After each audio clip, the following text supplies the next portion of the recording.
Hello and welcome to the Columbia Daily Tribune's Behind the Stripes football webcast. This is Tribune sports editor Joe Walljasper along with Tribune football beat writer David Morrison. David, another exciting Missouri football game. They beat Kentucky 20-10, pretty much a duplicate of their previous week's victory over Vanderbilt by 10 points. So there wasn't a ton to talk about just from the way the game rolled, except for the fact that the Missouri defense is starting to make some pretty impressive performances here. Allowed 20 points or less in 4 of their 5 games, and then there was the one blip, the 34-0 loss to Georgia, although 5 turnovers in that game didn't help their cause. So let's have a debate.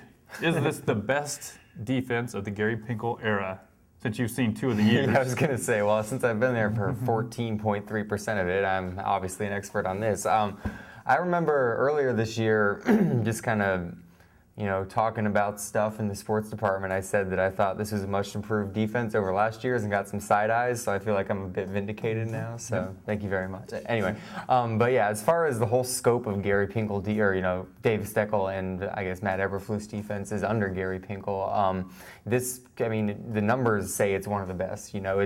It's second, I think, right now in those 14 years in points per game given up to the 2010 team. It's first in yards per play. They're only giving up 4.6 yards per play, which is the best of the 14 years under Gary Pinkel.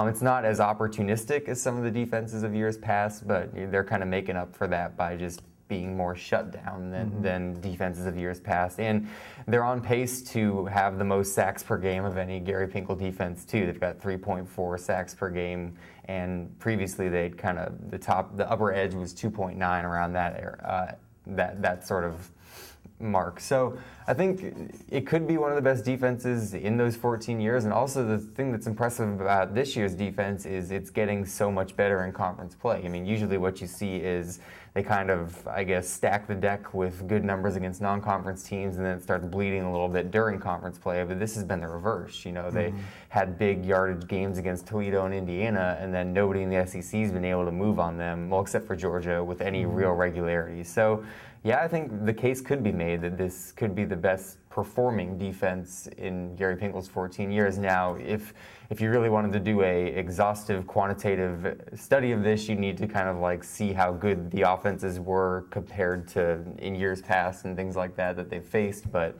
just purely numbers-wise, it looks like it could be one of the best. Well, it's a bye week, so you should do that exhaustive quantitative study, and I'll trust your work there. Another good defense he had during the Gary Pinkel era was 2006. There really wasn't a whole lot of star power on it, but they only gave up 20 points a game then, too, which is similar to what they're doing this year.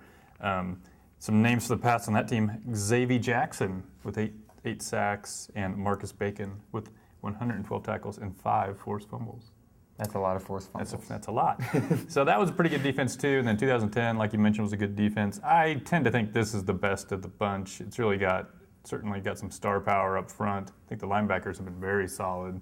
I think in the beginning, in the non-conference part of the schedule, maybe the linebackers tended to get a little out of position, and that's why gains that should have been 10-yard runs became 79-yard runs occasionally. But I think the play of Michael Shear and Kentrell Brothers has been really good in SEC play. And then those guys up front, I think this is the best. I think it's the best defensive line they've had as far as whoever's on the field at any given time. They were more deep last year, but I think this is the most talented bunch at any one time that they have on the field. I think they probably have at least 3 NFL players on this defense and guys that are probably certainly in Ray and Golden that should be high draft picks and I think will be really good players. And then Brantley has a chance, I think, too, to be an NFL player. And maybe there'll be more than that. You never know how people will develop. So they really have been riding their defense this year, and obviously the key cog there is Shane Ray, now with 12 sacks, so he breaks the Missouri's single-season record, and he has either 4 or 5 games left to add to it. So in theory, he could really put this thing out of reach.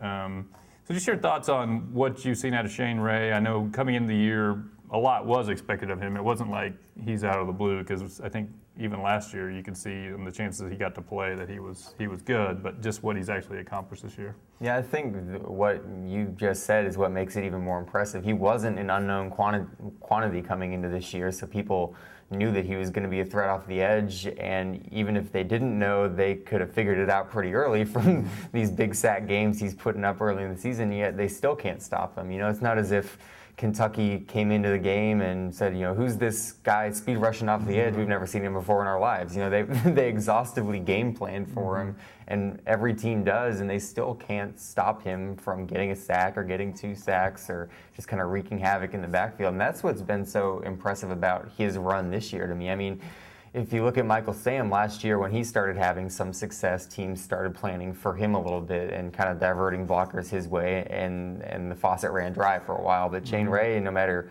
what they do, he just keeps coming. I mean, and it's a problem. It's kind of like the Sam and Ely conundrum last year, where if they move a blocker over to chip on Shane Ray, well, Marcus Golden's coming off the other edge. If they kind of divert their guards to the ends, then Harold Brantley's coming through the middle. So I mean, like you said, the strength of the defensive line as a whole, I think, is playing a big role in Shane Ray's ability to make all these plays, but then also he's just unbelievably athletic and fast. I mean, there's been sacks this year where, especially in definite pass situations on 3rd and long, where he's only got one job, and that's to get the quarterback, where he gets that jump and he's got 3 steps before a tackle can even put a hand on him, and I mean, it's over.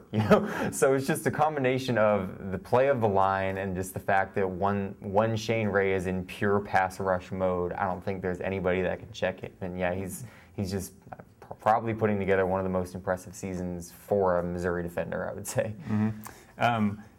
What I like about him is that it's not like he has occasionally faced overmatched tackles and piled up massive numbers against them, and then he'll have over. He doesn't do that. He usually gets a sack a game, if not a couple. So he's been consistent that way. So I think that bodes well for his NFL future. It's like he's not just piling these up against the weak sisters of the schedule. And the other thing, occasionally they have used him. He generally lines up against the left tackle as Missouri's right end, so he's facing the best pass protector in theory that opponents have. And then they also occasionally have played him inside on obvious passing situations. It's not a lot, but once in a while where Golden will be the outside guy and he'll be inside. And he's got some power too for a guy that's 250 going up against 300-pounders. Once in a while you see him just blow people off the ball on the way.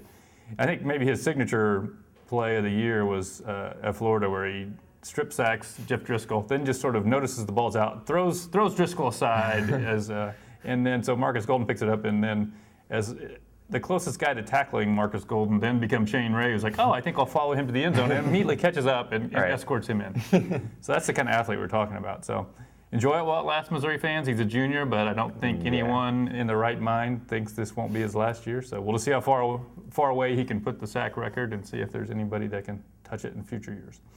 Lastly, the most interesting thing maybe that happened this Saturday, more so than the Missouri result, was Florida coming out of nowhere to beat Georgia convincingly. I think everyone had left Florida for dead after that dismal performance against Missouri, left Will Muschamp for dead, which he still might be.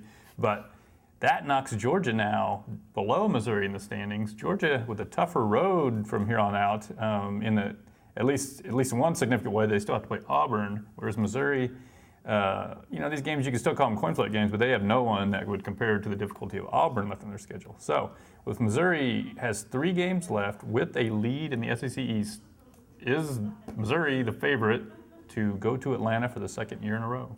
I think they are, as crazy as that sounds. I mean, a month ago, this thought would have never entered my mind, because a month ago they had just gotten, pummeled by Georgia at home, and people were looking at the rest of the schedule saying, well, is there even another win in the rest of the schedule? And, that was me. Since then, it's been 3 straight wins, and like you said, Georgia fell to Florida, and South Carolina has fallen off the map, and their usually affable coach is not taking any questions at press conferences. And I mean, it just seems as if nobody in the East knows what they are as well as Missouri does at this point. I mean, Missouri, it might not have been what they thought they were going to be coming into the season, but right now they know they have a very good defense and a team that can grind up the clock and use 10 and 12 play drives to shorten games, and that's how they're going to try to win games. I don't think that any of the other 6 teams in the East can look at their results and look at their roster and say, this is definitely who we are right now, and this is our way to winning games. So, I mean, they have the most figured out of any of the teams in the East right now, and they've also got a game up. And like you said,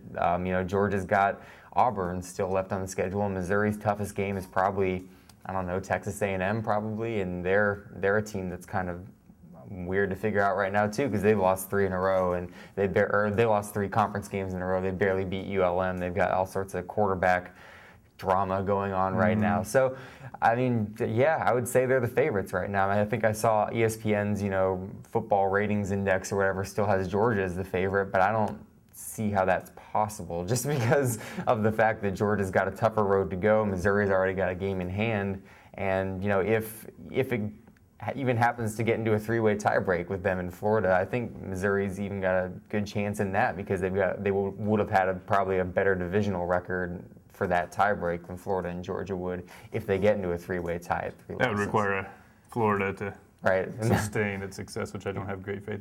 I think that it would be no surprise at all if Missouri lost any one of these games or all 3 of these games. Just the way they play, it's going to be close, and if the other team hits a play or 2, then Missouri is going to have to try one of their 17-play, 80-yard drives and hope everything goes right. So it's not like anything is in the bag for Missouri.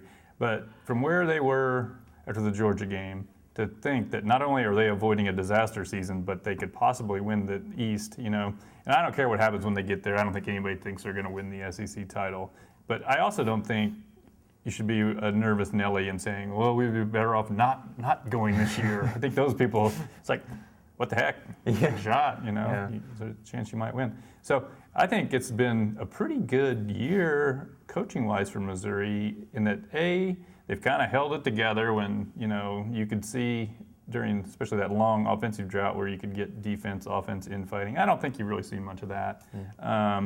And then you did sort of figure out, I guess it was kind of obvious what they needed to do, but they did sort of adjust a little bit and become more of a running team. Matty Mock has shown signs of kind of coming out of his funk. He had a decent game, I thought, against Kentucky.